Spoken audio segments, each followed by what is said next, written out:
Le plan comptable général stipule que sont rattachés à un exercice les produits acquis à cet exercice et que seuls les bénéfices réalisés à la date de clôture peuvent être inscrits dans le résultat de cet exercice. En effet, en vertu du principe de prudence, les produits et le profit ne peuvent être rattachés à l'exercice que lorsqu'ils sont certains. Or, l'article 1604 du Code civil stipule que la délivrance est le transport de la chose vendue en la puissance et possession de l'acheteur.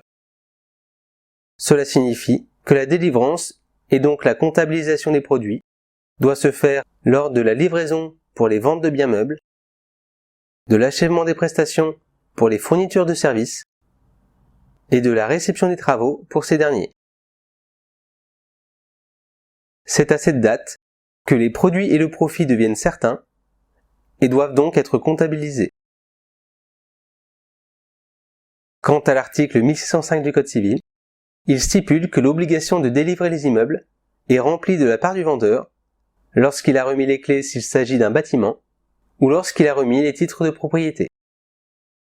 En conséquence, la comptabilisation des ventes de bâtiments doit se faire lors de la remise des clés, suite à la signature de l'acte authentique, et la comptabilisation des ventes de terrain doit se faire lors de la signature de l'acte authentique chez le notaire.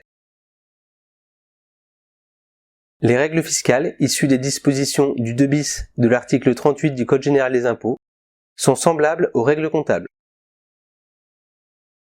Il n'y a donc pas de distorsion entre les règles comptables et les règles fiscales sur ces points. Dans la très grande majorité des cas, un marchand de biens vend des immeubles déjà construits ou rénovés, et ces ventes ne constituent donc pas des contrats à long terme. Seule la méthode à l'achèvement sera donc explicitée. En cas de vente d'un bâtiment, les produits sont comptabilisés lors de la remise des clés, suite à la signature de l'acte authentique. En cas de vente d'un terrain, les produits sont comptabilisés lors de la signature de l'acte authentique. Si un immeuble est rénové et non encore vendu, l'entité doit comptabiliser l'immeuble acquis ainsi que les travaux exécutés à la clôture en produits en cours s'ils subissent des travaux et que ces travaux ne sont pas terminés à la clôture, en produits finis s'ils subissent des travaux et que ces travaux sont achevés à la clôture.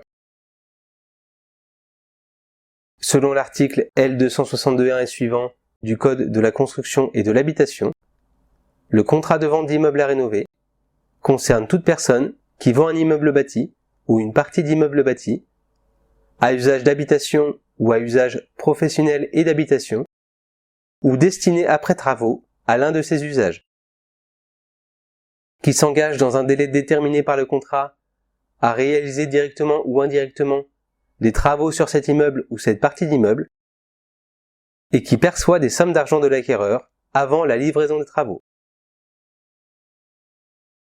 Ce contrat prévoit que la vente d'immeuble et celle des travaux doivent faire l'objet de 2 facturations séparées.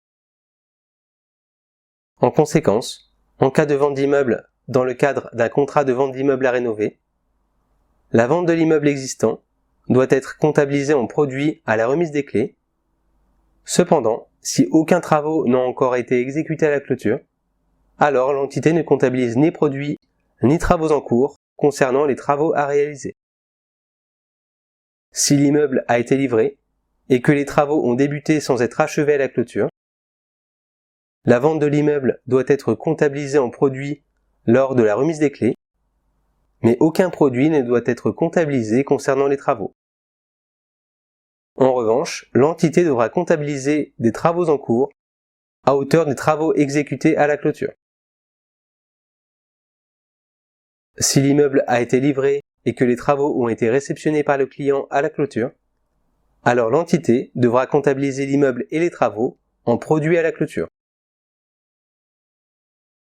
Pour la comptabilisation des encours, vous vous référerez à la diligence correspondante au sein du cycle F, stock et encours.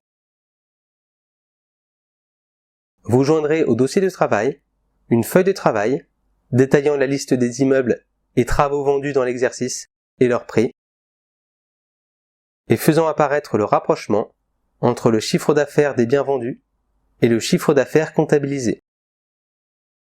Vous joindrez également les actes authentiques constatant les ventes d'immeubles effectuées.